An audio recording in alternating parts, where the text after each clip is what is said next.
estáis? Mi nombre es Juan Jesús Vallejo, soy periodista, escritor y el director del programa Noche de Misterio en Caracol Radio.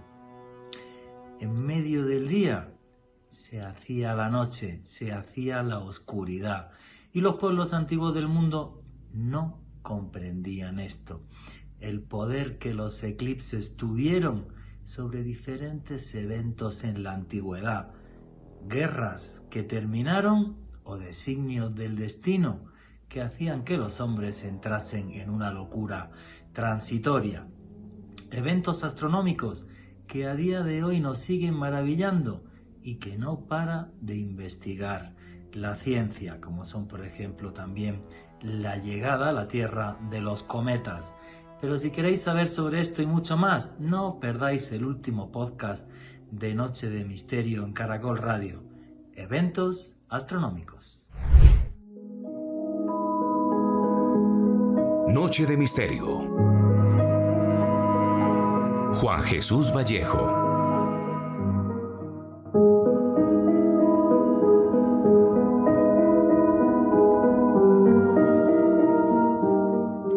Hace unos 2000 años, 3 reyes magos llegaron hasta la ciudad de Nazaret siguiendo una estrella y persiguiendo aquel evento astronómico que para muchos profetas era un cambio en el destino de la humanidad. Se posaron ante el que para muchos es el Hijo de Dios. Así comienza el Nuevo Testamento en la Biblia, uniendo un evento astronómico al nacimiento del Hijo de Dios. Pero en la misma Biblia, si nos vamos al Apocalipsis, escrito por Juan en la isla de Patmos, será un terrible eclipse de sol como nunca se ha visto, el que marcará el fin de los tiempos.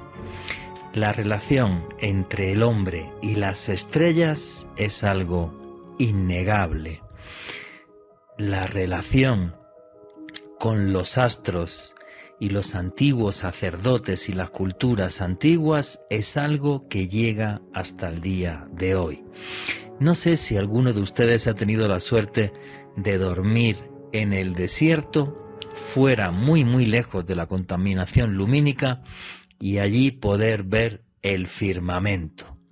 Ver el firmamento como lo veían nuestros antecesores hace muchos siglos.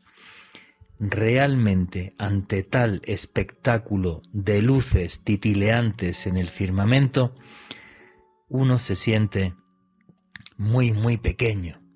Uno se da cuenta, desde mi punto de vista, de dos cosas. Una, que realmente el firmamento es mágico. La segunda es que apenas somos una mota de polvo flotando en un enorme espacio.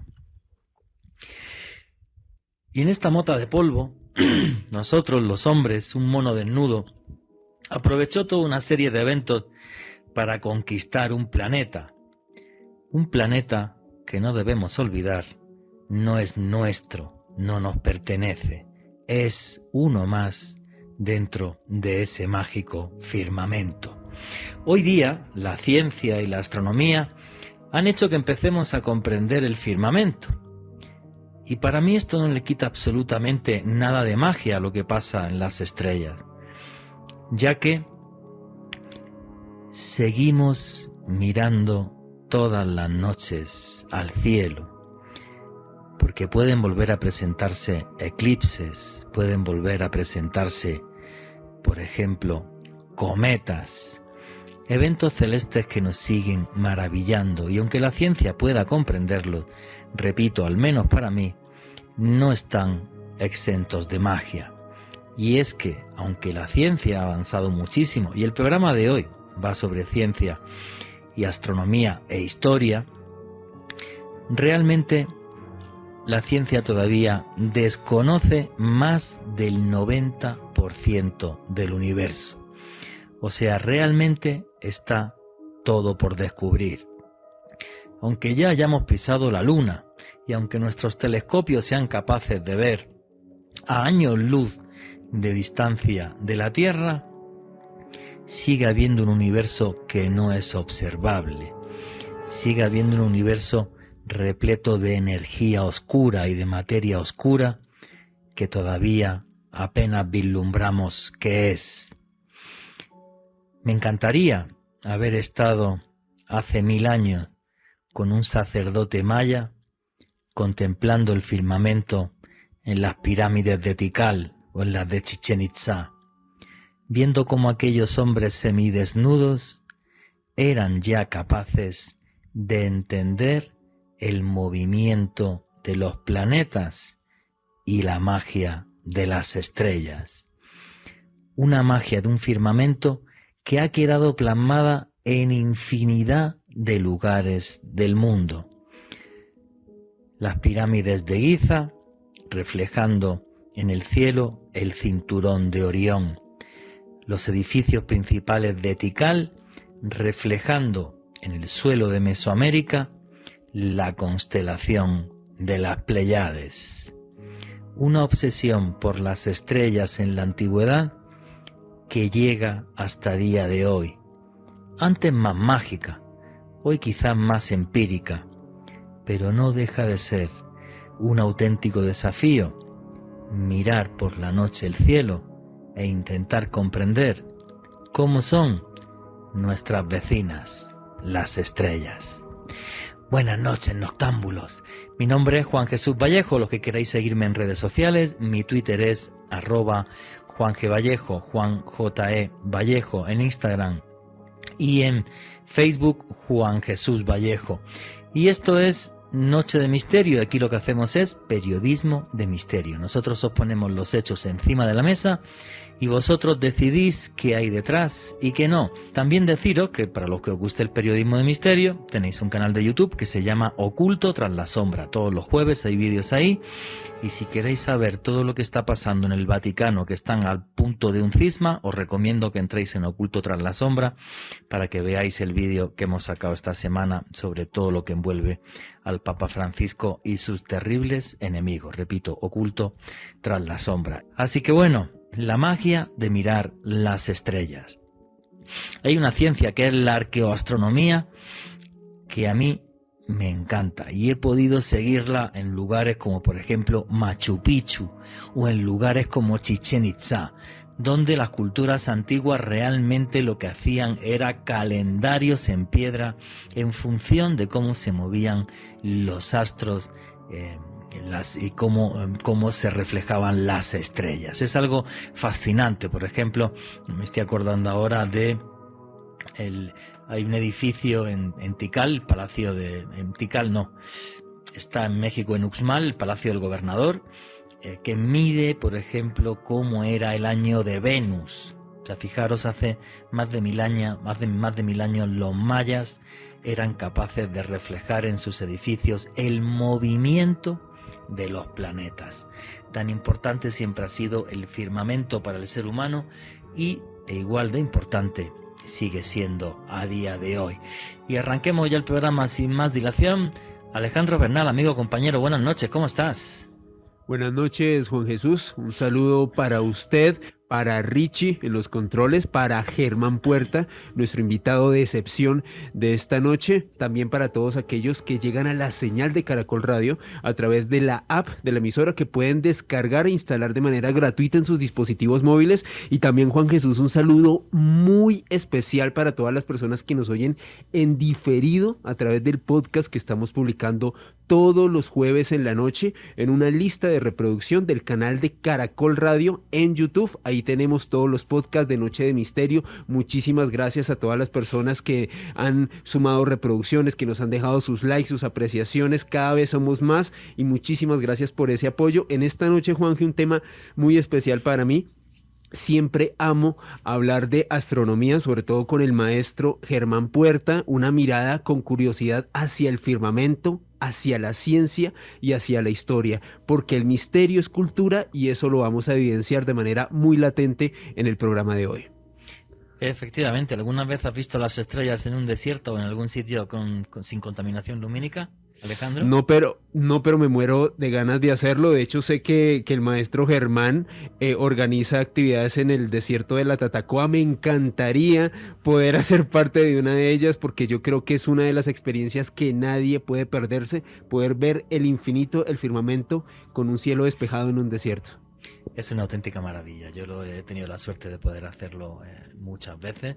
Quizás la noche más mágica que recuerdo así fue en el desierto blanco en Egipto, porque es un desierto de tiza y entonces cuando la luna está llena, pues parece que estás tú, valga la redundancia, andando por la luna, y cuando se va la luna, pues de repente aparecen miles y miles de estrellas. Es una cosa, un espectáculo total y absolutamente increíble. Pues a ver si nos invita Germán Puerta a esos eventos, a la Tatacoa. Y para hablar esta noche de astronomía, ¿quién mejor que el director del Planetario de Bogotá? Para mí el mejor divulgador científico que tiene este país, el señor Germán Puerta. Germán, buenas noches, ¿cómo estás, amigo? Hola, buenas noches, Juan Jesús, Alejandro, qué bueno escucharlos y bueno estar en este programa. Sí, efectivamente, fortuna en Colombia todavía hay muchos lugares donde se pueden ver estrellas, no solo en la Tatacoa, sino por ejemplo aquí cerca de Bogotá, en la región de Suezca. La Roca de Suezca ha visto maravillosos espectáculos. En Villa de Leyva también hacemos el Festival de Astronomía cada año. El próximo es el 4 y 5 de febrero. Y bueno, en La Guajira, en fin, hay muchos lugares donde seguramente se pueden observar estrellas. Y aún desde la ciudad, si tú estás en la oscuridad, puedes hacer algo de astronomía interesante, ¿no? Lo importante es que no esté algún bombillo por ahí presente o dándote. Y esto es importante porque hay que acercarse al cielo. Y este mes de diciembre, parece bien interesante, porque el 13 tenemos la lluvia de meteoros de la Geminida, en la noche del lunes 13, que es para mí la mejor de las lluvias de estrellas que hay. Y viene un nuevo cometa, el cometa Leonard. Parece que se va a poder observar a simple vista a partir del 8 de diciembre, antes del amanecer y luego por la tarde. Hay que estar atentos, ahí pueden ya mirar en Google y en esos otros portales cometa Leonard. Y muy pendientes el 22 de diciembre del lanzamiento del telescopio espacial James Webb, el nuevo telescopio, el que va a superar al Hubble, pues por mucho, porque el Hubble con sus 2,5 metros de diámetro, tiene 6,5 metros de diámetro. Wow. Entonces nos va a poder mostrar cosas de ese universo oculto que menciona Juan Jesús que no conocemos. Bueno, vamos a dar otro saltito con este nuevo telescopio espacial en búsqueda de las primitivas galaxias y tal vez de más información sobre los planetas que hay en otras estrellas. Así es que mucho tema por debatir en la noche de hoy.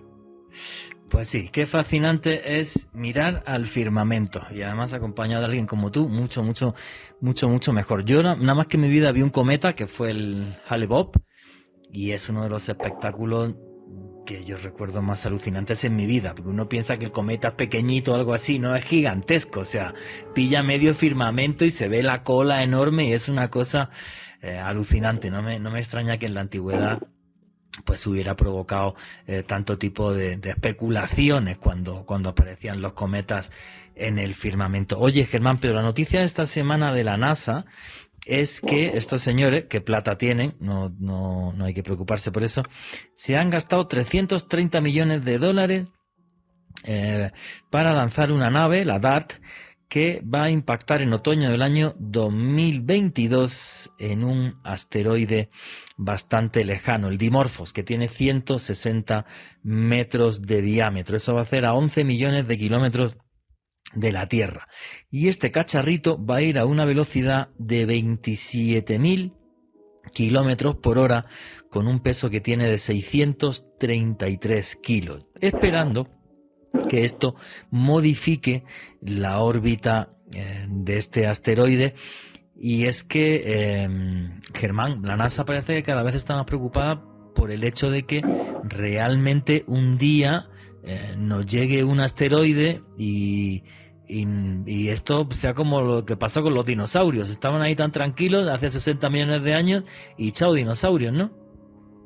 Bueno, es que el espacio exterior no está vacío. Hay, de hecho, diariamente, parece una sorpresa, pero más de 100 toneladas diarias entran de materiales del espacio exterior. La mayoría son como pequeños fragmentos que han dejado los cometas a su paso y se conocen popularmente como estrellas fugaces. Un poco más grandes pueden producir grandes bólidos y más grandes inclusive podrían caer a tierra y ahí en ese momento ya se llaman meteoritos. Pero más grandes, claro, asteroides, bueno, recordemos lo que sucedió en Rusia, en Chelyabinsk en el 2013. Sí. Recordemos el impacto en Tunguska en 1908. Bueno, lo de Tunguska un día tenemos que hablarlo aparte. Lo de Tunguska es más largo, ¿eh? Lo de Tunguska yo todavía no lo tengo muy claro. Luego si quieres lo comentamos. Bueno, lo comentamos ahora si quieres para que la gente saque sus conclusiones. ¿Qué pasó en Tunguska, Germán Puerta? Porque algo cayó del cielo seguro. Sí, bueno, hay un debate. Se cree que fue un objeto de unos 50 metros de ancho que entró a unos por la fricción, el diferencial de temperatura entre el vacío absoluto, el cero absoluto del espacio y la rápida fricción que obtiene la atmósfera, estalla. Y el boom sónico, el choque sónico, arrasa 2.000 kilómetros cuadrados de bosques, mata a los animales que hay allí, por fortuna no había personas. La explosión se sintió a más de 1.000 kilómetros de distancia. Si se hubiera retrasado 2 horas, el evento hubiera caído en la ciudad de San Petersburgo y probablemente la hubiera borrado del mapa. El evento Tunguska nos recuerda nuestra realmente fragilidad en el espacio. Y bueno, ese que parecía un evento aislado, hoy sabemos que la cantidad de objetos que cruzan el vecindario de la Tierra y del Sol se cuentan por miles. No hay ninguno en este momento que tenga un riesgo de colisión, ningún objeto grande, pero lo que hace NASA y lo que hacen las agencias es prepararse para la posibilidad de que efectivamente en algún momento pueda otro objeto como estos entrar en colisión, en ruta de colisión hacia la Tierra. ¿Qué va a hacer la misión DART?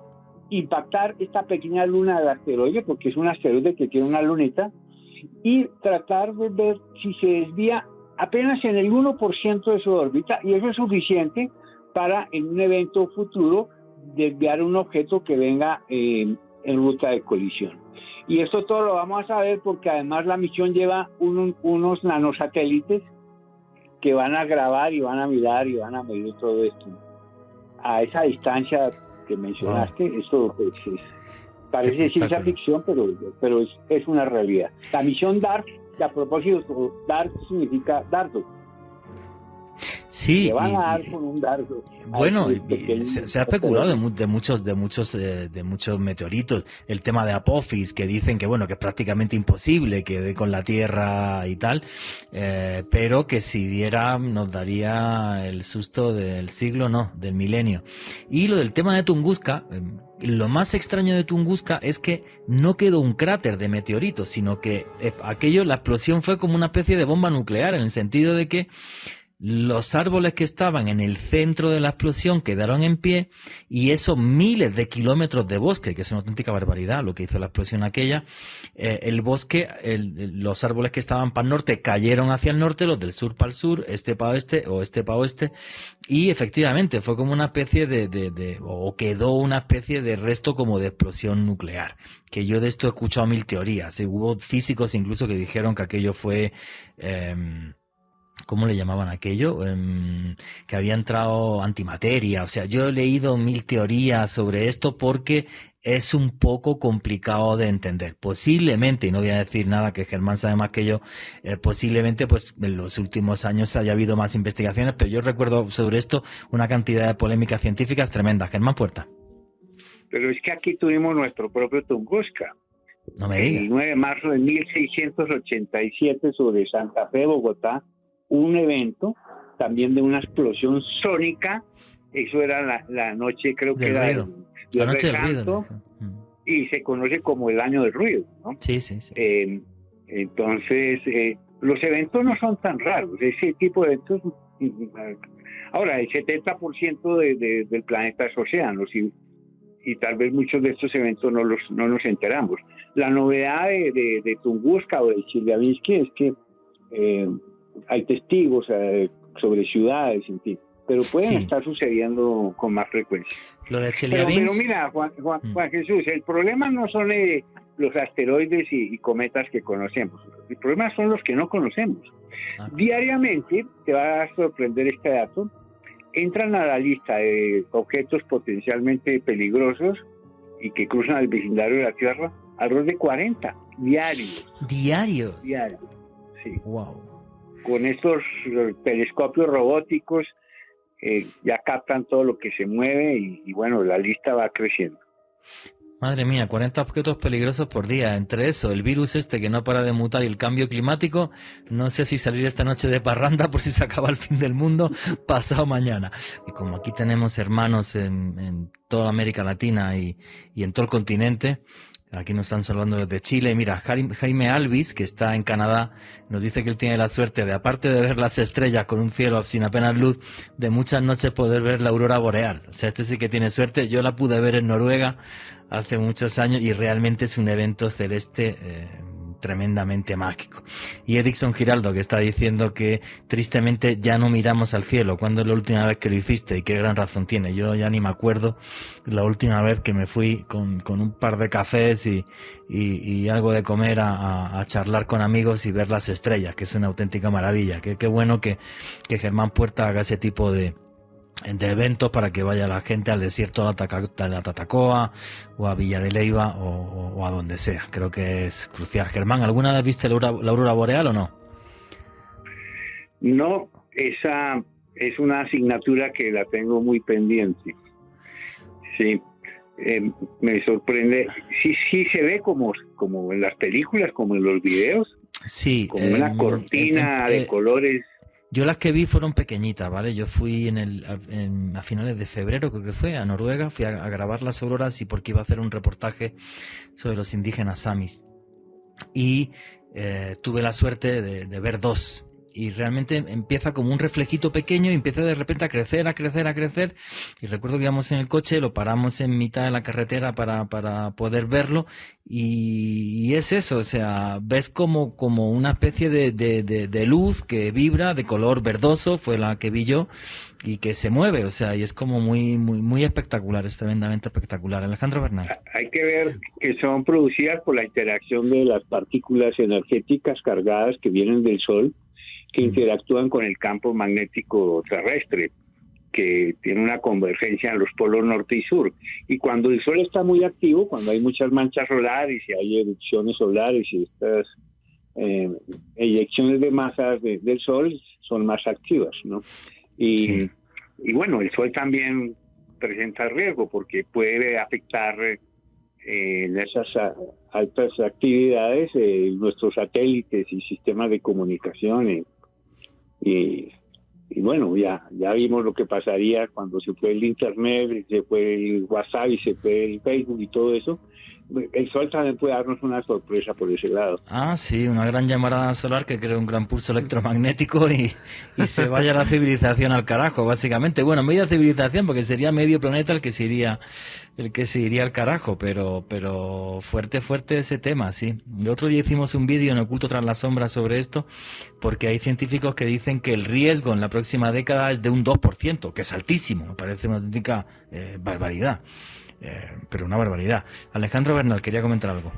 Juanje, respecto a esta misión que lanzó la NASA hace unos días, esta misión DART, de poder lanzar un dardo, tal y como establecía Germán, para desviar un asteroide, hay un investigador de misterio muy famoso en todo el mundo, el señor JJ Benítez, que establece en uno de sus últimos libros la posibilidad muy real de que un asteroide llamado Gog impacte la Tierra en el año 2027 y cause millones de muertes. La pregunta para Germán es, ¿científicamente se puede precisar con tanta antelación el impacto de un asteroide? Y en caso de que sea así, ¿cuál sería el protocolo que tomarían agencias como la NASA y demás? Bueno, sí, los asteroides conocidos con órbitas claramente estudiadas, pues se conoce. De hecho, por ejemplo, este cometa Leonard, que viene ahora en diciembre, en su mínima distancia va a pasar a 35 millones de kilómetros de la Tierra. Parece lejos, pero en términos cósmicos es bastante cerca, ¿sí?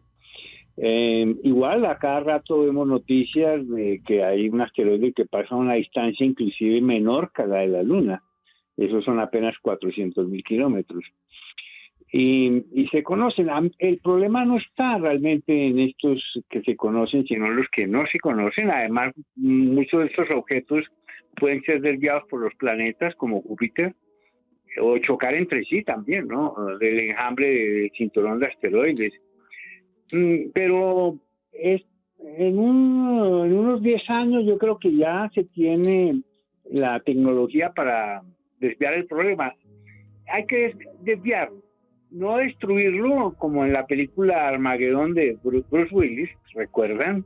Porque lo que haces es, en vez de tener un objeto que vaya hacia la Tierra, vas a tener miles y no les has cambiado la trayectoria. Ahí la película falló en esa estrategia. No, hay que desviarlo y desviarlo a una distancia bastante lejana, con un pequeño empujón. No se trata de impactarlo, destruirlo o algo así, sino darle un empujón. Inclusive los españoles tienen una misión que se la llaman Don Quijote. Don Quijote. Que es colocar una nave paralela al asteroide y con la misma gravedad de la nave, por pequeña que ésta sea, podría hacerle una pequeña desviación o enviarle un cohete que se encienda y lo impulse un poquito, que a propósito del cohete se llama evidentemente Sancho Panza. Claro. ¿No? Entonces, pero bueno, hay muchos diseños ahí muy imaginativos, pero todos apuntan en la misma dirección. Cuando se tenga un asteroide, un cometa peligroso, hay que llegarle lo más rápidamente posible y desviarlo. Sí, bueno, yo quiero decir una cosa respecto a lo que ha comentado JJ Benítez. Con todos mis respetos a JJ Benítez, es que lo conozco muy bien, trabajé con él varios años y yo lo que creo ya es que está mayor y ha hecho esto por tener notoriedad, porque no hay ningún tipo de dato ni científico ni de nada que diga que realmente hay un gran asteroide que va a llegar en el 2027. Las cosas como son y por su nombre. A mí me encanta el misterio, pero cuando es elucubrar, pues claro, que le dedican información a JJ Benítez a nivel mundial y la NASA no sepa nada, pues yo, con sinceridad, con todos mis respetos a JJ Benítez, no me lo creo. Es un gran escritor, ha vendido muchos millones de libros. A mí me dicen que Caballo de Troya pues está genial y es una gran novela y todos mis respetos para él, pero en este caso alarmar a la población del mundo sin algo consistente detrás, yo no lo veo sensato. Las cosas como son, y lo digo, y muy bien Alejandro Bernal por comentarlo, porque no sé cuántas veces he visto esto ya en internet, lo del meteorito del 2027 que dice JJ Benítez. Pues claro, a mí me dice la NASA que llega uno en el 2027 y me hago popó, pero lo dice JJ Benítez y con sinceridad, esta noche voy a dormir tranquilo, o sea, no va a pasar absolutamente nada. Y si nos cargamos el planeta seremos nosotros seguramente antes que de un asteroide por el cambio climático, que ya hicimos un programa con Germán Puerta también hablando sobre eso. En fin, vamos a empezar a meternos en materia, que nos ponemos a hablar y parecemos tres amigos en el bar de la esquina tomándonos una cerveza. Eventos astronómicos. Vamos a arrancar por uno que creo que todos hemos visto alguna vez en la vida, que son los eclipses, pero que afectaban una barbaridad a los pueblos antiguos en cuestiones positivas y cuestiones negativas, porque en general si el eclipse era de sol se veía además como un augurio súper negativo, porque de repente durante el día y en plena luz había oscuridad. Los de luna tenían muchas más interpretaciones, pero el que sabe de eclipses es Germán Puerta. ¿Qué importancia tenían los eclipses en las culturas antiguas, amigo?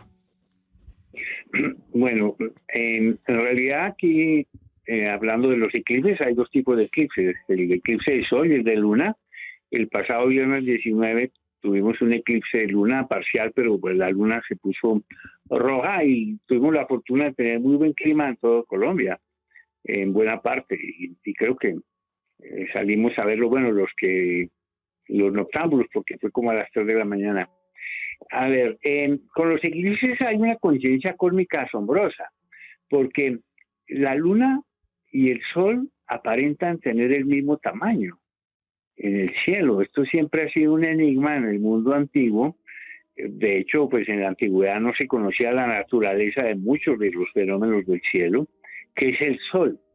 Es una enorme esfera de gases que transforma hidrógeno en helio y por reacciones termonucleares despide radiación y luz. Eso lo sabemos nosotros. Pero en la antigüedad, ¿qué podían decir del sol o de la luna? Pero mire usted la coincidencia tan asombrosa, porque es que la luna es 400 veces más pequeña que el sol en diámetro, pero está exactamente 400 veces más cerca. Por ello, en los eclipses, cuando se produce esa alineación precisa del sol, la luna y la tierra, la luna cubre perfectamente el sol y queda visible la corona solar, ese anillo de fuego, como lo llamaban en el mundo antiguo.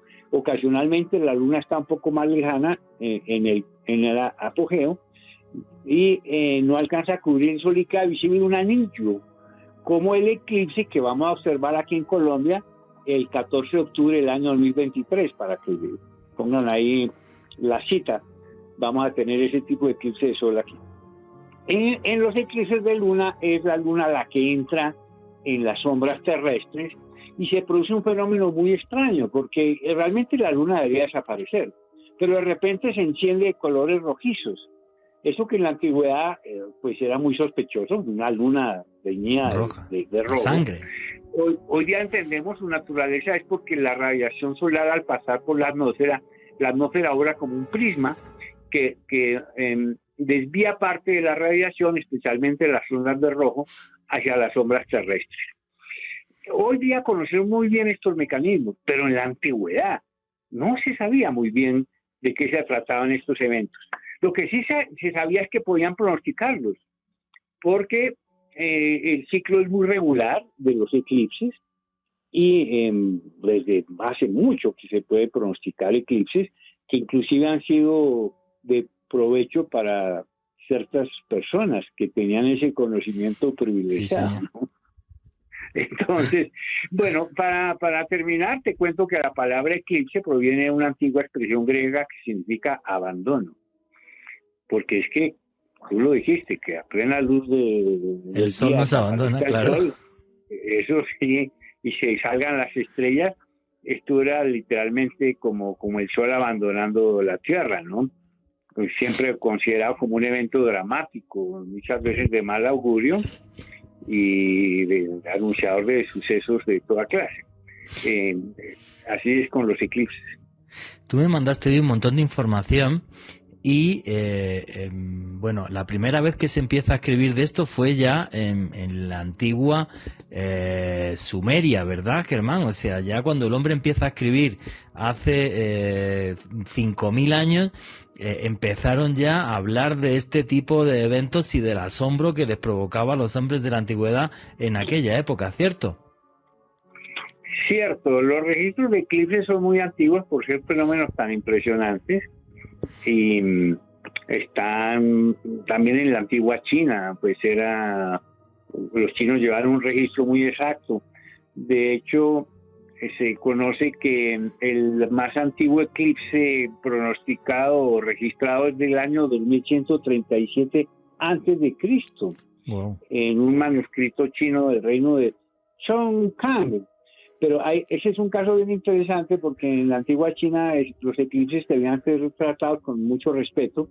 Había que hacer una gran ceremonia para espantar al dragón que se comía el sol, lanzando flechas al cielo, batiendo tambores y matracas. Y se recuerda que en este eclipse los astrónomos reales Ho y Xin no anunciaron el evento. O sea, el eclipse tomó de sorpresa al emperador. Y fuera de eso, los astrónomos se presentaron borrachos a la ceremonia y el emperador que pues, los hizo decapitar. este asunto de los eclipses era muy serio allá en la antigua China, ¿no? Pero en todas partes, aquí en la América prehispánica también el tema de los eclipses era tratado con mucha seriedad. Hombre, yo entiendo al emperador en el sentido de que, vale, que me fallen en el eclipse tiene un perdón, pero que ya que me lleguen borrachos, esto, con perdón, esto no tiene perdón de Dios por ningún lado. O sea, no estoy a favor de la pena de muerte, pero en este caso yo al emperador en cierta medida lo comprendo. O sea, porque, claro, porque es lo que está diciendo Germán. Es que un evento así les pillaba de sorpresa y es como si el mundo se fuera a acabar, era un augurio terrible. Y encima los tipos iban con 2 cervezas de más, pues se lió. Qué curioso, ¿no? Que en el documento se escribiera toda esa historia, ¿no? Sí, la observación del cielo era un asunto muy serio, Sí, claro. porque te permitía construir los calendarios y con los calendarios anticipar los eventos, solsticios, equinoccios, estaciones, planear las ceremonias religiosas, culturales, económicas. Realmente los observadores del cielo tenían un conocimiento privilegiado y tenían un papel muy especial en su sociedad. Esto en China, por ejemplo, el tribunal matemático, como se le llamaba, era pues de una categoría extraordinaria. Hay otro evento también, el que es bien interesante, la historia de los jesuitas que llegan en el siglo XVII y encuentran que el tribunal matemático en China está regido con métodos que ya no funcionan muy bien. Los cálculos inclusive astronómicos que ellos encontraban no mostraban que iba a haber un eclipse en un momento determinado. Y esto enfureció a los mandarines por la intromisión de los jesuitas en sus cálculos. Pero resulta que el eclipse sí sucedió cuando los jesuitas lo dijeron, lo cual le permitió ampliar la influencia de Europa en China gracias a ese eclipse. O sea, en el momento en que el eclipse se presentó y se realizó la ceremonia usual, los jesuitas ganaron la partida. Y esto tuvo una especial influencia en que el tribunal matemático trabajara de acuerdo a los métodos europeos. Este suceso fue esencial para ampliar la influencia de Occidente en el corazón del imperio. Qué importante es la ciencia china antigua y qué poco sabemos sobre ella en Occidente. Pero realmente los chinos fueron unos genios, inventaron el sismógrafo, por ejemplo, o sea, un aparato que podía medir los terremotos y además a muchos kilómetros de distancia, con unas bolas que tenían metálicas que al mínimo movimiento caían y decían en qué parte de China había habido, por ejemplo, un terremoto, aparte de inventos tan conocidísimos como la pólvora, pero realmente fueron unos grandes genios. Y en Occidente, como tenemos esta visión tan eurocentrista de la historia, pues se nos olvidan todo ese tipo de cosas que yo creo que son muy importantes que nos las recuerde Germán Puerta. El tema de China me parece fascinante, y lo que estaba preguntando la gente por redes sociales, ahora conforme arranquemos la siguiente hora, arrancamos con preguntas vuestras, ¿vale? A través del numeral Astronomía Caracol. Pero estaban preguntando, obvio, mayas y aztecas aquí en este continente, porque los mayas eran unos astrónomos fabulosos. O sea, ese edificio que he dicho, el Palacio del Gobernador en Uxmal, que mide, por ejemplo, el año de Venus y todo. O sea, que realmente eran muy buenos. ¿Cómo se vivían esos eclipses y ese tipo de eventos astronómicos aquí en Mesoamérica? Germán Puerta. Bueno, también eran muy especiales y por supuesto también, de hecho, los mayas, que eran los grandes astrónomos del mundo prehispánico y tal vez del mundo antiguo, su obsesión por el registro de las conjunciones planetarias les llevó a construir los calendarios más exactos conocidos, especialmente el calendario venusino. Cuando los españoles llegan a Mesoamérica, a México, hay una descripción del Código Florentino de Bernardino de Sahagún, la que se llama La Historia General de las Cosas de la Nueva España, y se describe el espanto que producían los eclipses entre los aztecas, ¿sí? Dice textualmente, que este es un texto bien interesante, dice: cuando el sol comenzaba a desaparecer, los débiles y los cautivos eran sacrificados para ofrecer su sangre y en todos los templos había cantos y gritos de guerra. Se temía que el sol muriera y el mundo quedara en tinieblas para siempre. Los demonios de la oscuridad vendrían y se comerían a los hombres. Cuando la luna era eclipsada con su cara oscura y cenicienta, las mujeres temían que sus hijos por nacer se convirtieran en ratones. Y hoy día conocemos que en ciertas regiones tropicales y rurales de América hay la creencia de que las mujeres embarazadas no deben salir a ver un eclipse. Recuerdo el eclipse del 27 de febrero del 98, en el que sucedía eso. En ciertas regiones de Colombia las mujeres no podían salir de la casa si estaban embarazadas. Wow. Por supuesto son absolutamente leyendas y mitos que no tienen nada de realidad, pero esas creencias... Pero ha marcado nuestra historia y ha marcado nuestra cultura. A mí me parece fascinante. No conocía esa crónica española de cómo reaccionaban los aztecas ante un eclipse, pero con un terror total, y además, bueno, pues haciendo sacrificios de sangre para que los dioses les perdonaran y pudieran seguir tranquilamente aquí en la tierra. O sea, una cosa súper loca, pero súper loca. En el antiguo Egipto, por ejemplo, se pensaba que por la noche, como la gran serpiente Apophis atacaba a la barca solar de Ra, en la que iba Ra, y Apophis le atacaba para acabar con el equilibrio de las fuerzas del universo. Cuando amanecía, si el firmamento estaba más rojo de lo normal, que siempre está rojo en el desierto, no nos engañemos, cuando amanecía más rojo de lo normal es porque pensaban que eran los restos de la batalla entre Ra y Apophis, porque Ra, obvio, le había vencido a Apophis y le había herido a la gran serpiente, y por eso se veía rojo, porque era la sangre de Apophis. Entonces es muy curioso, ¿no? O sea, cómo se construyen todo este tipo de leyendas para poder entender fenómenos que, obvio, eran incomprensibles. Germán, quería comentar algo. Pero la leyenda más arraigada viene de la Biblia, del libro del Apocalipsis, el libro de las Revelaciones. Pueden verlo ahí en su Biblia, que la tienen por ahí cerca, en el texto, cuando dice textualmente: y vi cuando abrió el sexto sello sobrevenir un gran terremoto, y el sol se volvió negro como un tejido de crin, y la luna toda ella se volvió de sangre. Estamos hablando de un eclipse de sol y un eclipse de luna, asociados además a terremotos, que son fenómenos naturales que no tienen nada que ver el uno con el otro, no tienen ninguna relación, los terremotos y los eclipses, pero todavía existen estas creencias bíblicas un poco por este texto, ¿no? Que los eclipses están asociados a eventos apocalípticos y terremotos, ¿no? Este es un pasaje de muchos, pues, en la literatura y la historia, que relaciona eclipses con terremotos y otros desastres naturales. De hecho, hay varios textos griegos que, pues, es una coincidencia que haya existido un terremoto al mismo tiempo un eclipse, por pura coincidencia. Sí, pero eso ya sería un augurio terrible. ¿Y qué es lo que están preguntando o comentando los noctámbulos ahora a través del numeral? Alejandro Bernal. Manuel Restrepo, ¿existe una probabilidad astronómica de que haya un eclipse de sol y uno de luna el mismo día, Germán?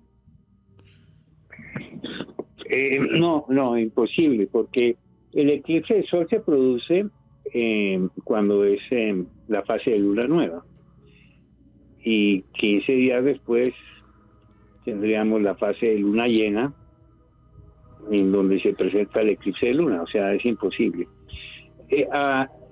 Hay que mencionar algo, y es: ¿por qué no hay eclipses de sol y de luna todos los meses? Bueno, pues resulta que el plano orbital de la luna no está en la misma dirección del plano orbital de la Tierra, sino que tienen una pequeña desviación. Entonces, por ello, si estuvieran exactamente en el mismo plano orbital, la órbita de la luna y la de la Tierra frente al Sol, tendríamos eclipses de sol y de luna todos los meses. Sería un espectáculo. Pero no es así. Oye, una pregunta que se va un poco, pero que yo creo que es buenísima. La hace Mr. X, como hubo un momento que hablé de la energía oscura, y pregunta, ¿qué es la energía oscura? ¿Cómo se descubrió? ¿Y cómo influye en la expansión del universo? Yo creo que si respondes esto con precisión te dan el Nobel, básicamente, no lo sabe nadie, ¿no? Bueno, básicamente el comportamiento que tiene el universo en su expansión, en su movimiento, no corresponde a la materia visible, de donde se deduce que debe haber una energía y una materia oscura o que no conocemos, que es la responsable del movimiento muy particular que tiene el universo en su expansión. Básicamente puede ser materia ordinaria que no está reflejada por la luz y energía que no conocemos muy bien cuál es su fuente. Okay. Todavía mucho por conocer. No, es un gran misterio y es como el 90 y pico % del universo, o sea, no conocemos prácticamente nada. Alejandro Bernal, ¿qué más preguntas y comentarios hay? Aquí Pablo Ruiz nos pregunta, ¿se presentan eclipses en otros planetas del sistema solar? Qué buena pregunta. Excelente pregunta. Sí, claro, pueden suceder, pero el único planeta en donde podemos tener un espectáculo como el eclipse de sol, en el cual podamos durante unos minutos observar su atmósfera, o sea, su corona solar, es en el planeta Tierra. Es la única luna que coincide exactamente con el diámetro solar, aparentemente es aquí en el planeta Tierra. Así es de que de otros mundos llegarán algún día aquí de turismo a ver los eclipses, porque es el único lugar donde pueden ver tal espectáculo. Bueno, yo creo que ese es uno de los motivos por los que vienen, pero bueno, Alejandro Bernal, ¿qué más preguntas y comentarios hay? Marluz nos dice lo siguiente, ¿existen investigaciones científicas que confirmen la infinitud del universo? Bueno, esa es una pregunta de grueso calibre, porque el término infinito no es muy bien manejado en cosmología. El universo crea su propio espacio en la medida que se expande y entonces no podríamos hablar de un infinito. Dejémoslo en enorme. Sí, infinito no es. Mira, Luis Fernando Gutiérrez hace una pregunta que me parece muy buena y que yo me tenía preparada por aquí, por cierto. Mira, ¿un eclipse puede ofrecernos una pista sobre la fecha de la muerte de Jesucristo? Pues le voy a responder. El único eclipse que hubo en esa época fue el 24 de noviembre, eclipse de sol, ya que lo que cuentan los textos, en concreto además, juraría que es Lucas. Lucas detalla cómo la tierra tiembla a la vez que el sol se apaga, o sea que realmente lo que describe sería un eclipse de sol. Pero si eso es así, el único que se dio fue el 24 de noviembre del año 29 después de Cristo. ¿Podría ser esa la fecha de la muerte de Jesucristo? Según todos los expertos, no, porque a Jesucristo lo matan justo antes de la Pascua judía, y la Pascua judía es en marzo o en abril, o sea, no pudo ser en esa fecha. Sí, el oscurecimiento que se menciona allí, pero recordemos algo interesante con los eclipses, y es la película Barrabás, de Dino de Laurentiis.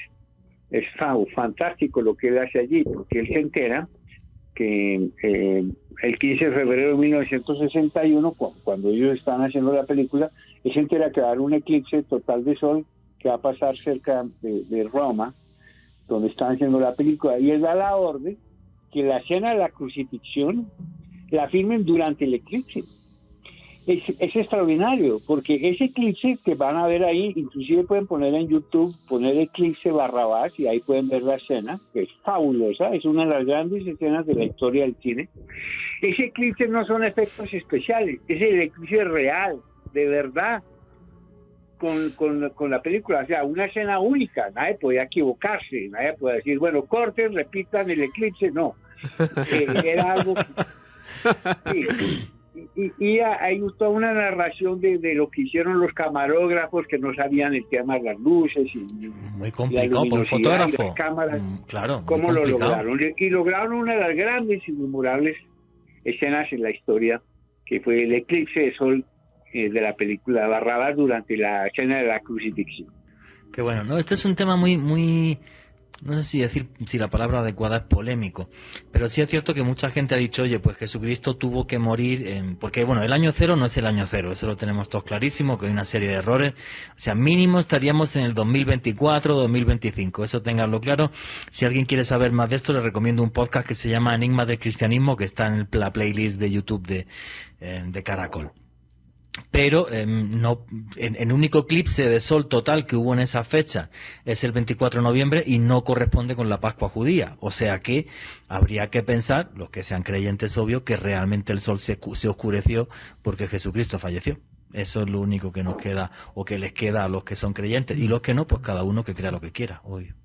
Claro, lo que tú estás diciendo es que realmente esta mecánica del celeste es tan exacta que ahora podemos conocer con toda precisión, claro, el lugar y la hora donde se han producido los eclipses en el pasado y también en el futuro. En 1000 o 1500 años te podemos decir dónde se va a producir un eclipse de sol o de luna con la precisión al segundo. Sí, sí. Así es de exacta la mecánica celeste. Por eso podemos saber de los eclipses que han sido importantes en la historia. El eclipse de Tales de Mileto, el eclipse el de Cristóbal Colón, que me gustaría narrar lo que le pasó al gran almirante, ¿no? Ahora lo comentamos. Bueno, una preguntita más y seguimos con la exposición de Germán. Aquí Diego González nos pregunta lo siguiente: ¿estamos muy lejos de tener la tecnología suficiente para generar gravedad en las actuales naves o estaciones espaciales? Bueno, puedes generar gravedad en forma artificial dándole un giro a la nave, ¿no? Recordemos desde la famosa película 2001, Odisea del Espacio, que se inicia con nuestro astronauta trotando, porque la nave va girando y puede trotar como si estuviera en la Tierra. Pero si la nave no gira, pues vas a tener microgravedad y entonces vas a flotar en ella, lo cual tiene mucho problema, ¿no? El cuerpo humano en condiciones prolongadas de baja gravedad tiene muchos problemas. Así es de que muy seguramente en los futuros viajes espaciales tripulados de larga duración tengamos que tener algún tipo de nave que esté haciendo algún giro que produzca alguna sensación de gravedad. Bueno, vamos a seguir entonces con la exposición y estábamos con los eclipses, estábamos con los mayas y con los aztecas. Y uno de los datos que me pasó Germán, los artículos que tiene escritos, que me sorprendió muchísimo, es que gracias a un eclipse en Grecia se dieron cuenta de que la Tierra era redonda. ¿Cómo es esa historia, Germán? Yo no la conocía. Yo me quedé en shock hoy leyendo esta tarde lo que me enviaste. No, pero todos lo vimos. Los que estuvimos viendo el eclipse de luna del pasado viernes, notaron cómo la sombra que avanzaba sobre la superficie lunar, que era la sombra de la Tierra, era una sombra circular. Claramente, desde tiempos antiguos se conocía que la Tierra era redonda porque vieron cómo la sombra circular avanzaba sobre la superficie terrestre. Es que eso de la Tierra plana, pues, eso sí que es de no te lo puedo creer. Yo siempre he dicho que los terraplanistas lo único que quieren es que hablen de ellos, por lo tanto me niego a hablar de ellos en este momento. Todo el mundo sabe que la Tierra es redonda, lo sabía Colón, sin duda. Sí, claro. Y lo sabían en la antigua Grecia porque ya habían observado, y en el mundo antiguo, claro, chinos, árabes, en Mesopotamia, todos observaban la sombra circular de la Tierra durante los eclipses de luna. Así es que esa es una prueba reina de nuestra redondez en el firmamento. Y sobre Colón un tema muy curioso, o bien se equivocó en el cálculo y él pensaba que las Indias estaban más cerca y demás, y ahí le apareció América, o la otra opción es que sabía realmente que América existía y que estaba ahí. Nunca lo sabremos, ese secreto el almirante se lo llevó a la tumba. Pero bueno, muy curioso que realmente los antiguos griegos descubrieran esto. Yo quería comentar algunos eventos celestes también. Hubo un tema que me pareció muy curioso. En el siglo VI antes de Cristo hubo una tribu que fueron los escitas que llegaron hasta Irán y entonces allí había un pueblo que eran los medos y el rey de los medos, Caisares, dejó que entrasen los escitas a su reino a cambio de que le enseñaran a su pueblo el uso del arco y a construir los arcos que ellos tenían, que eran mucho mejores que los que tenían los medos. Bueno, pues hubo una pelea entre el rey y los escitas porque les pidió carne de caza. No les llevaron carne de caza porque no cazaron en aquella tarde, se enfadaron los escitas, cogieron a un personaje, lo asesinaron y le dieron carne de este personaje al rey de los medos. Pues claro, el rey de los medos esto no le sentó nada bien, los escitas huyeron y se fueron hasta la región de Lidia, en Turquía, que estaba gobernada por el rey Aliates. Bueno, pues el rey Aliates no les quiso entregar a los escitas y hubo una gran batalla el 28 de mayo del año 585 a.C. Y esto es curioso, en medio de la batalla hubo un eclipse de sol y los dos bandos dijeron: estos que los dioses están en contra de que nos peleemos, y dejaron de pelearse. Fíjate qué cosa tan loca, dejaron de pelearse, llegaron a un acuerdo en que la hija de uno y el hijo de otro se casaban para sellar una tregua y ya está, del terror que les dio aquello y cómo lo tomaron como un augurio. No sé qué os parece esta historia. Sí, además ese eclipse fue pronosticado por el famoso filósofo Tales de Mileto, de la escuela jónica. Ya desde ese momento, desde mucho antes, se conocía cómo pronosticar los eclipses, porque, como mencioné, se repiten en una secuencia. De hecho, el ciclo de los eclipses se conoce como el ciclo de Saros, y la palabra Saros significa un vocablo que significa repetición. Entonces, el conocimiento y la anticipación de los eclipses se da de provecho también por ciertos personajes, que a lo largo de la historia han sabido cómo utilizar este conocimiento privilegiado. Es una referencia realmente a la importancia que tiene para tu cultura personal y para tu progreso tener el conocimiento. Bueno, en ciencias. tú comenta la historia de Colón en Jamaica, que me parece curiosísima. Bueno, el almirante en su cuarto viaje de 1504, él sufrió varios meses de abandono en las costas de Jamaica, pero Colón se había lanzado a estas hazañas de navegación muy bien informado. Él llevaba las tablas y los almanaques del astrónomo Johann Müller, conocido mejor por su nombre en latín regiomontano. Y en esas tablas estaba el pronóstico de conjunciones y de eclipses y de otros eventos. Y en esa noche precisa en que sucedía un eclipse de luna, Colón, los indígenas no querían suministrarles las provisiones, su tripulación estaba en rebeldía, y él organizó un encuentro de todos esa precisa noche y amenazó con apagar la luna si no le ayudaban. Y bueno, el eclipse sucedió en el momento preciso y esto tuvo, gracias a la impresión que causó, ayudó a la supervivencia de nuestro temerario navegante. De nuevo, miren ustedes la importancia de tener un conocimiento sobre los temas de ciencias y de cultura científica, que lo que te hacen es empoderarte, darte capacidad de tomar decisiones, de analizar información. Es absurdo, por ejemplo, que todavía veamos que cuando hay un eclipse de luna, hablen de la luna de sangre y de la luna sangrienta, términos que no tienen ninguna relación con la verdadera naturaleza del fenómeno. Hoy día sabemos que son fenómenos naturales que no tienen ninguna connotación negativa, pero a cada rato y tanto vemos pues cómo manejan esta serie de desinformación y de nuevo insisto en la importancia realmente conocer de estos temas. Pero cuidado con esto, que eso sería para otro programa. La influencia que tiene la luna sobre nosotros o no. Yo recuerdo a mi hermano, que en paz descanse, que era médico, que cada vez que había luna llena me decía: me van a llegar todas al hospital a parir esta noche. Como que decía que cuando había luna llena había muchas más mujeres que daban a luz. No me preguntes por qué. Y esto me lo dijo mi hermano muchísimas veces, que en paz descanse. Y me acuerdo cuando yo trabajaba en Cuarto Milenio, que hicimos un programa hablando de esta famosa luna de sangre, y vimos estadísticas de a ver si esa noche en España, en los años anteriores, había habido más crímenes. Y sí, había habido más crímenes. Y eso es matemáticas. Hubo más crímenes. Porque a los locos les da por matar con luna de sangre o no sé por qué, pero te aseguro que había habido más crímenes. Y eso es un dato que nos impactó, Germán.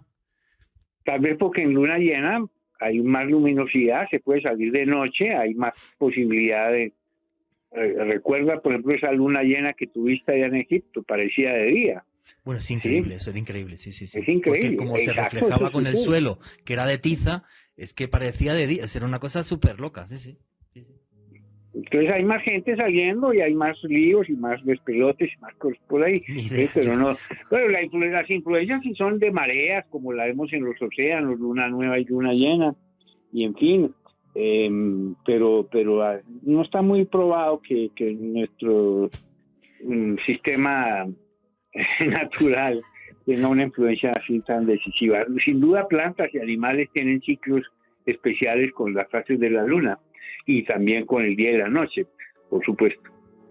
Sí, yo me acuerdo, fíjate, una vez que entrevisté a un antropólogo español, José María Fericla. Este vivió 10 años con los Shuar, muy conocido a nivel mundial porque hizo un libro que se llama Al trasluz de la ayahuasca. Es el tipo que más, o por lo menos antes, que más sabía de ayahuasca, de la famosa dimetiltriptamina a nivel mundial. Y yo le entrevisté no por eso, sino porque él había concedido unos meses antes una entrevista que me impactó mucho, porque él le había dicho a un periodista que los Shuar en cierta zona de Ecuador conocían una planta que la cortaban en luna llena, tenía que ser cortada en luna llena, y hacía que las mujeres, como era un pueblo seminómada, no se quedaran embarazadas durante los siguientes meses, aún teniendo relaciones sexuales.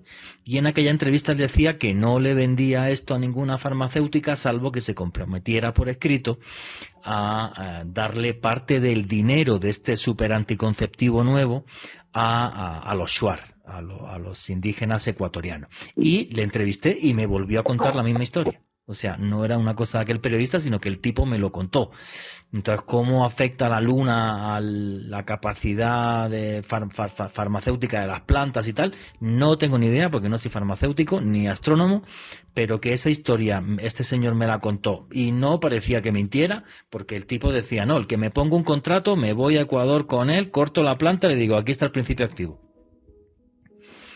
Y aquello, la verdad que me impactó. A ver si a alguno le pasa como a mi hermano, que me decía que cada vez que había luna llena iban todas a parir aquella noche. No sé yo lo que me decía. La verdad, ahí sí no miré estadística. Lo de los crímenes sí las miramos, ¿eh? Y la verdad que el dato era sorprendente. Alejandro Bernal. A modo personal, Juanje, cuando yo tuve una operación bastante compleja en la rodilla derecha, cuando había luna llena, particularmente, y hablo por mi experiencia personal, sí me dolía más. Es algo más curioso, sentía como más viva la herida a pesar de haber salido de alta muchísimos meses después, así que al menos a nivel personal sí doy fe de eso, Juanje. Listo, mira, pues cada uno que dé su opinión sobre el tema. Quiero cerrar el tema de los eclipses con un dato muy curioso. Lawrence de Arabia, 4 de julio de 1917, cuando consigue que el pueblo árabe se rebele y van en dirección a Jordania atravesando el desierto para conquistar el puerto de Aqaba en Jordania, pues esa noche ellos tenían que tomar por el camino para poder pasar un puesto que se llama Ketira, y los beduinos con los que iba le dijeron, no atacamos de noche porque hay luna llena y esto es un absurdo. Y les dijo Lawrence, tranquilo que esta noche la luna se apaga. Los árabes, los beduinos no le hicieron caso hasta que, además fijaros qué escena tan curiosa describen las crónicas. La luna se apagó por un eclipse los beduinos atacaron a la vez que los otomanos estaban en el castillo de Ketira tocando tambores y tal para asustar a los demonios que se llevaran la luna. Fue una cosa súper loca, pero súper loca, ¿no? Para que veáis lo compleja que es la historia. Y mira, hablando de esto de la luna, hay un comentario que me parece buenísimo de Axe Herrera que dice: mi abuelita nos decía que no nos cortáramos el cabello en creciente porque le sale horquilla, se debe cortar en menguante, abunda y crece bonito. Pues yo me lo corté siempre en creciente porque me he quedado calvo, pero vamos, hasta no me queda ni un pelo. Nunca había escuchado eso. Me parece súper curioso. Bueno, vamos lo a mismo meter... decía mi abuela, Juanje. ¿Sí? Pues mira, Sí, en sí, España sí. no nos cuentan eso y así me he quedado yo recalvo. Para que vean. En fin. Bueno, señores, el otro evento celeste que yo creo que merece la pena intentar ver alguna vez en la vida, y nos habló antes un segundo Germán Puerta, pero queremos meternos más en materia, es el de los cometas. Yo nada más que vi uno, el Hale-Bopp, no pensé que esa vaina podía ser tan gigantesca. La verdad que me pareció algo fascinante. ¿Qué importancia histórica, Germán, han tenido los cometas en los diferentes pueblos del mundo? Bueno, los cometas, francamente con estos temas, Juan José, yo creo que el tiempo se hace corto. Yo creo que vas a tener que hablar con tus jefes de Caracol a ver si hacemos algún día una maratón de Noche de Misterio, ¿no? Con esto de la astronomía. De ciencia cuando quieras, amigo, contigo sí, cuando quieras. Porque mira que se nos quedaron en el tintero muchas cosas de los eclipses bien interesantes. Por ejemplo, que en los próximos 3.000 años vamos a tener 8.000 eclipses de luna y 5.000 eclipses de sol. Pero en el lejano futuro el eclipse total de sol ya no se va a producir porque la luna se aleja ligeramente y en algún momento ya no tendremos ese espectáculo. Pero bueno, vamos con los cometas. ¿Qué son los cometas? Los cometas son el residuo de la nebulosa primitiva que dio origen al sistema solar. Es una nube cometaria de materiales originales, posiblemente casi de seguro, eso es roca, hielo, polvo, que anidan en lugares muy distantes, en una nube que se llama la nube de Oort, casi que a mitad de camino de otras estrellas, y algo perturba esa nube. Ahí hay varias teorías, tal vez estrellas rasantes o algún otro tipo de cuerpo que perturba o un planeta X, que eso es un gran misterio. Exacto, y arroja los cometas al interior del sistema y orbitan el Sol hasta que se agotan o chocan con los planetas, como vimos en el choque del cometa Chomedky-Levy 9 contra Júpiter en 1994. Y los cometas los hemos estudiado muchísimo. La misión Rosetta ya descendió en un cometa que se estudió en el año 2014.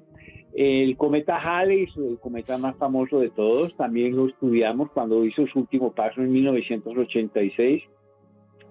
Los cometas tal vez son responsables de buena parte del agua que tenemos en la Tierra por el impacto del bombardeo meteórico de hace unos 4.200 millones de años, no solo el agua en la Tierra, sino en los otros planetas. Y en fin, también los cometas son los responsables de las lluvias de meteoros, porque la Tierra cruza las órbitas de estos cometas, de algunos, y entonces ese material que está suspendido viajando por esa trayectoria entra en la atmósfera a gran velocidad y se incinera, produciendo estas lluvias de meteoros. Y en fin, conocemos muy bien los cometas, pero en la antigüedad esto no lo sabían. En la antigüedad el cometa era uno de los grandes enigmas. Es más, se pensaba que eran fenómenos de la atmósfera, como la lluvia o el granizo. No podían imaginarse todo esto que yo les acabo de contar. Claro. Y no eran sino señales como espadas de fuego, señales de caída de los imperios, de castigos, de toda clase de desastres y desórdenes. Es más, se podría pensar, como vemos en algunos grabados en Alemania en el siglo XV, que con sus colas podían incendiar las ciudades. Así es de que los cometas nunca eran de muy buen aspecto, no eran de muy buen recibo generalmente, y producen en la historia, han tenido efectos dramáticos, sobre todo entre aquellos que los han considerado de muy mal augurio, y les han inducido a tomar pésimas decisiones o tener malos resultados en eventos como en ciertas batallas. Germán, pero esto incluso a principios del siglo XX los cometas seguían dando pánico porque incluso se llegaron a vender píldoras antiveneno de cometas. En la entrada del Halley creo que fue, y gente que decía, ¿no? En la cola del cometa vienen, no sé, bacterias extraterrestres o lo que sea y nos vamos a morir todos. O sea, hasta ese punto, ¿no? Bueno, ese fue el paso del cometa Halley en 1910, uno de los más famosos episodios del fin del mundo, que fue potenciado por el naciente periodismo de la época. En realidad el cometa sí fue muy visible, no como el del 86, que su paso orbital fue lejano, pero en 1910 inclusive se podía ver de día, en el atardecer o el amanecer. Pero empezó a circular la idea que el cometa tenía en su cola un gas venenoso llamado el cianógeno, y que la Tierra iba a cruzar esa cola, ese gas. También que el cometa iba a producir mareas, terremotos y maremotos, y se formó una de las grandes y extraordinarias parafernalias cometarias que se haya visto en la historia, la de 1910.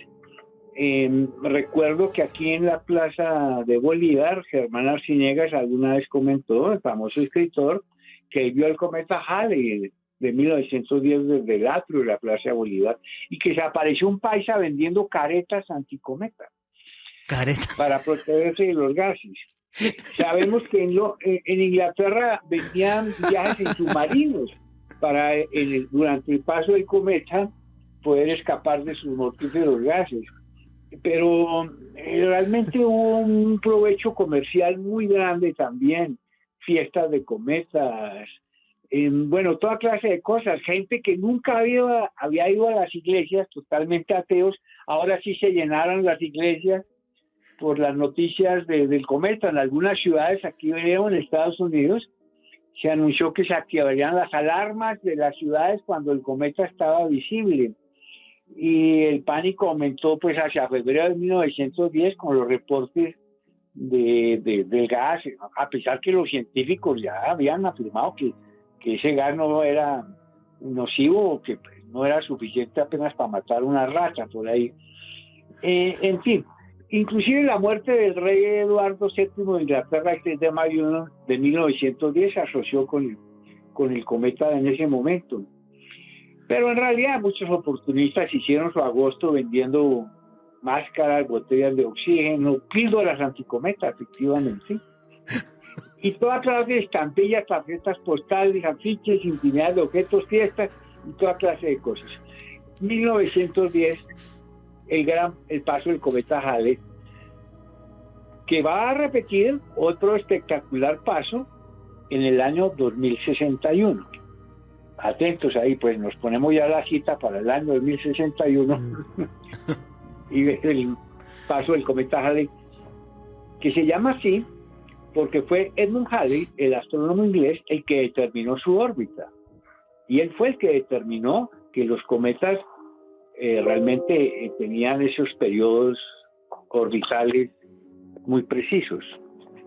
El Edmund Halley. Pero puede haber variaciones en el sentido de que un cometa pase a lo mejor cerca de un planeta que tenga también una gran masa y entonces se puede retrasar o adelantar, ¿verdad, Germán? Cierto, eso puede suceder y de hecho puede impactar, como vimos en el en el Somerville Levy 9 en 1994, y ha habido otros impactos recientes, ¿no?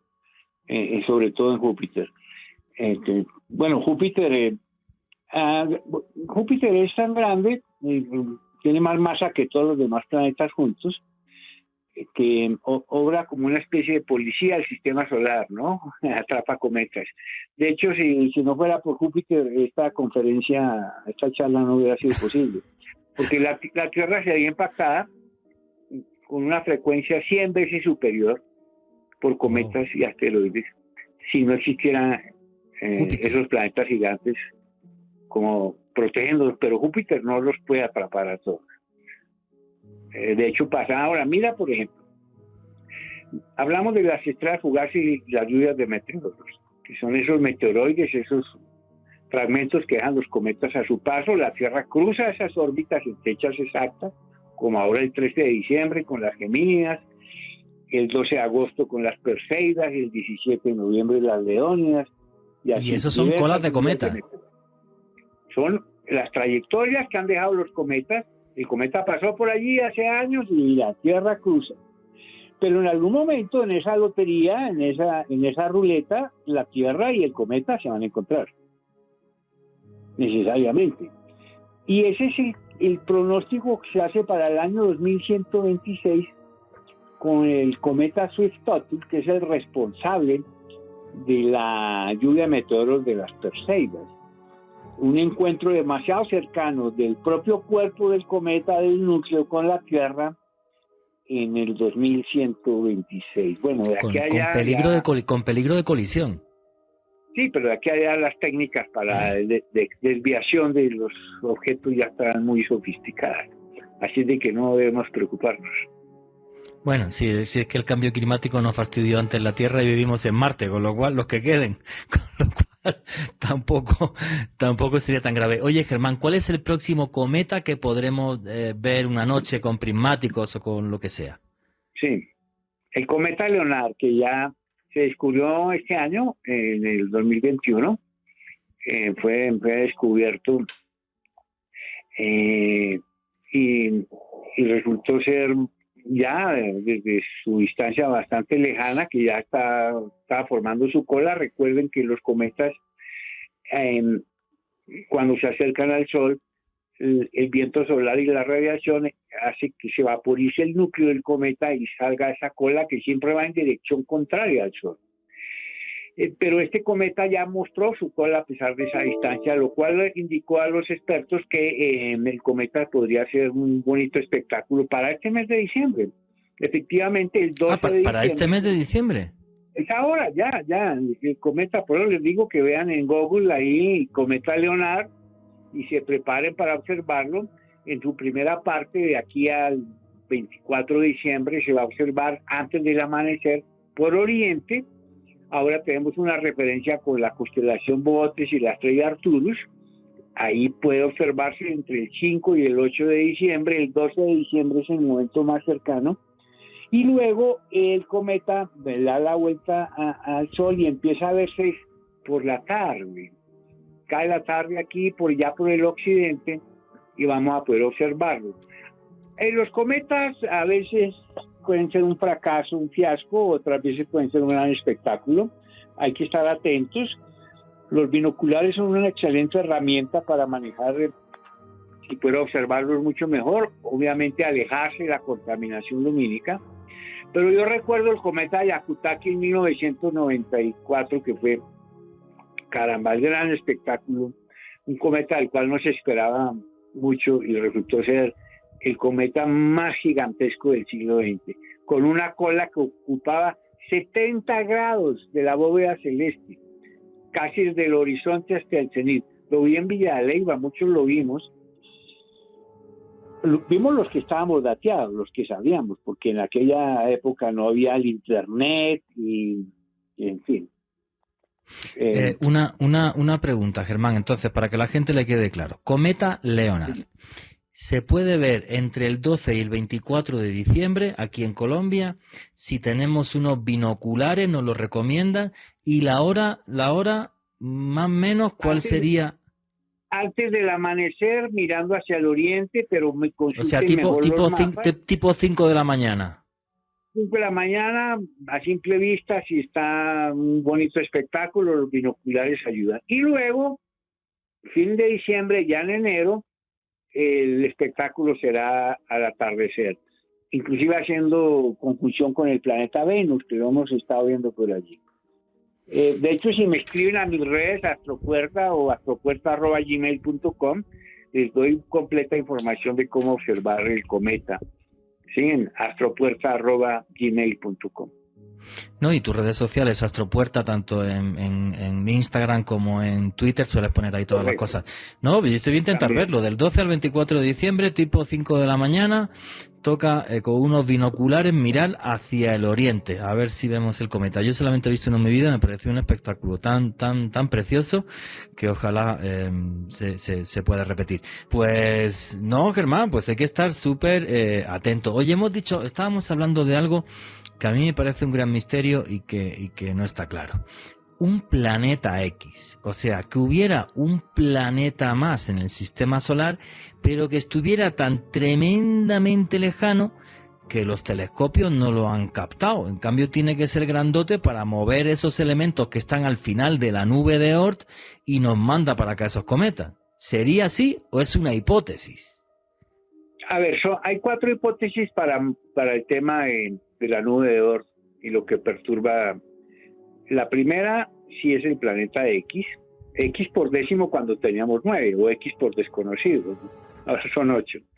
Pero a esas distancias tan grandes no refleja la luz del Sol. Apenas se podría captar por sus efectos gravitacionales. Pero estando tan lejano, su órbita sería de miles de años. Pareciera que las extinciones masivas están asociadas a un ciclo de 26 millones de años, que por impactos y lluvias de cometas, ¿no? La otra hipótesis sería que el Sol tuviera una estrella compañera. En el cielo vemos que hay muchas estrellas binarias, muchas parejas de estrellas. De hecho, el 60% de las estrellas de la galaxia son binarias. Esto de las parejitas se da también allá en el cielo. Y el Sol es posible que tenga una estrella compañera, pues no la conocemos, es una hipótesis, pero bueno, ya le tenemos nombre, se llama Némesis, el mensajero de la muerte en las mitologías de Grecia. Wow. La otra posibilidad es de una estrella externa, una estrella rasante que se acerca más cercana que las estrellas del Centauro. Periódicamente cruza el vecindario y podría perturbar la nube de cometas. Y finalmente hay una cuarta idea, y es que el brazo galáctico en el que nos movemos alrededor de la galaxia, que se llama el brazo de Orión, no se mueve, pues nosotros giramos, damos una vuelta a la galaxia en 250 millones de años. Y este movimiento no es horizontal, llamémoslo así, sino que sube y baja. El brazo sube y va bajando en un ciclo de 26 millones de años, y cuando pasa el plano medio de la galaxia hay más estrellas y más material y se puede perturbar la nube. Pero por fortuna realmente el sistema solar habita un suburbio de la galaxia muy tranquilo. Por ahora no debemos preocuparnos, los vecinos están lejos. Si estuviéramos más cerca del centro galáctico tampoco hubiera sido posible esta charla, ¿no? Así que todas las condiciones se han dado para que estemos en el planeta perfecto. No, pues una historia súper interesante. Me estaban preguntando aquí por el tema de ver el cometa, y me pregunta FJ Crespo, al oriente de donde te encuentres, obvio, ¿no? Sí, en dirección sobre el horizonte al oriente, antes del amanecer. Consulten en Google los mapas. En la referencia al principio de la estrella Arturo de la constelación del Boyero o Bogotes, que es una estrella muy notable, una estrella inclusive rojiza, y pueden tenerla como referencia, pero el cometa se va a ir moviendo rápidamente. Bueno, de hecho, este cometa en particular es muy veloz, velocidades de 60 kilómetros por segundo, pero está tan lejano que no notamos ese desplazamiento, sino un movimiento aparente bastante lento. Pero es una buena oportunidad para tener por fin un cometa en el menú. Listo. Oye, Germán, una pregunta que me parece muy interesante de Mr. X. Dice, ahora que comienza el turismo espacial, ¿qué medidas se van a tomar para evitar la contaminación con bacterias que no existen en la Tierra? Bueno, esa es una excelente pregunta y nos preocupa mucho que las naves exploradoras que están en Marte pudieran llevar algún tipo de contaminación. Yo sé que las de NASA van muy esterilizadas, pero no sé las de China. Con los chinos no sé nada porque consulto sus páginas de agencias espaciales y la información no es tan transparente, me parece. ¿Qué va a pasar en el futuro? El sector privado en el espacio, comercio, turismo, ciencia, hay una mezcla. Esta nueva carrera que tiene como meta el planeta Marte no es como la de los años 60, ¿no? Esto es una alianza de agencias espaciales con diversos propósitos, pero sí, el tema de contaminación es un tema interesante, y el de propiedad privada en el espacio también, ¿no? Bueno, hay un científico muy famoso de origen, es de Sri Lanka, aunque creo que trabaja en Inglaterra, que dice que el COVID viene del espacio. Y eso fue un boom en Internet brutal, no lo he podido demostrar, pero bueno, el tipo montó un boom que no veas, en el sentido de que efectivamente hay ciertas bacterias y seguramente virus que pueden aguantar en el espacio, lo que serían los extremófilos. Ah, sí, de hecho, ellos tienen la clave de la vida, que no es la inteligencia, es la versatilidad, la capacidad de adaptarse a ambientes extremos. Y yo estoy muy probablemente bajo los suelos de Marte y de Venus y hasta de la Luna puede haber bacterias. Lugares que aquí mismo en la Tierra hay el doble de masa viva bajo la superficie que sobre la superficie. Hay más bichos abajo que arriba. Así es que la vida en otros mundos, pero estamos hablando de vida bacterial extrema, ¿no? Para vida inteligente, tú sabes que jamás hubo marcianos, ni venusinos, ni nada de eso. Para eso hay que mirar exoplanetas, otras estrellas. Tema que ya hemos tratado. Bueno, de todas formas, fíjate, te voy a no sé si te lo voy a mandar ahora por WhatsApp, ¿vale? Esto es noticias de esta semana, el programa del próximo sábado va sobre esto. Periódico New York Times, creo que la fuente no es mala. Astrofísico Eric W. Davis, que trabajó para el Pentágono delante del Senado de los Estados Unidos de América, comentó esta semana que investigaron varios trozos de material supuestamente de naves que venían de otro mundo y que la ciencia, por lo menos desde su conocimiento en el Pentágono, no pudieron replicar los materiales. Repito, New York Times es de esta semana, Eric W. David, ahora te paso por WhatsApp el artículo de New York Times. Ha sido un bombazo que yo no sé por qué la prensa aquí no se ha tomado esto en serio, porque en Estados Unidos ha sido el megaboom. Nunca nadie que trabajara para el Pentágono había dicho ni tan siquiera que habían investigado un trozo de una nave supuestamente de otro mundo, y menos delante del Senado norteamericano y diciendo que ese material no se podía replicar. O sea, una auténtica locura. Bueno, señores, estamos llegando al final. Germán Puerta, tus conclusiones y tu cierre, amigo, y tus redes sociales para la gente que quiera seguirte. Bueno, miren qué cantidad de temas tan interesantes y lo importante de estudiarlos, conocer de astronomía, de cometas, de eclipses, de historia, personajes, tantos temas que te ayudan a tu vida personal, a tomar decisiones, a analizar información, a no tragar entero tanta cosa que circula por ahí, hasta el New York Times, ¿no? No sabemos. hay que realmente tener conocimiento. Esto forma parte de la cultura personal. Y les invito a que se acerquen a los centros de ciencia, como el Planetario de Bogotá, donde trabajo como divulgador científico. Está muy bonito el planetario con sus nuevos sistemas de proyección. Así es que es un lugar en donde realmente los beneficios de la cultura científica realmente se sienten. Y mis redes, Astropuerta en Instagram y Twitter, mi correo astropuerta@gmail.com. Pueden solicitarme la información que deseen. Tengo muchísima información en muchos temas y yo soy muy generoso con todo esto. Gracias, Juan Jesús, muchas gracias por la invitación. Alejandro, genial. Germán, muchísimas gracias a ti. Para mí es un placer que nos ilustres, y saber de ciencia y cualquier cosa que nos aporte cultura me parece que nos mejora como seres humanos, y eso es fundamental. Y hoy se demuestra en programas como hoy también que el misterio es cultura. Alejandro Bernal. Juanje, la cultura científica es la base para construir una mejor sociedad, y muchas gracias, Juanje. Gracias a ti, amigo. Bueno, señores, estamos llegando al final. Me encanta seguir mirando el firmamento con los ojos de un niño, maravillándome de una magia que no comprendo, pero que todas las noches está ahí, encima de nosotros. Un firmamento mágico que nos dejaron antiguos dioses como regalo para que sepamos que somos parte de un universo prácticamente infinito. Y nunca olviden que vivimos en un mundo mágico porque está repleto de misterio.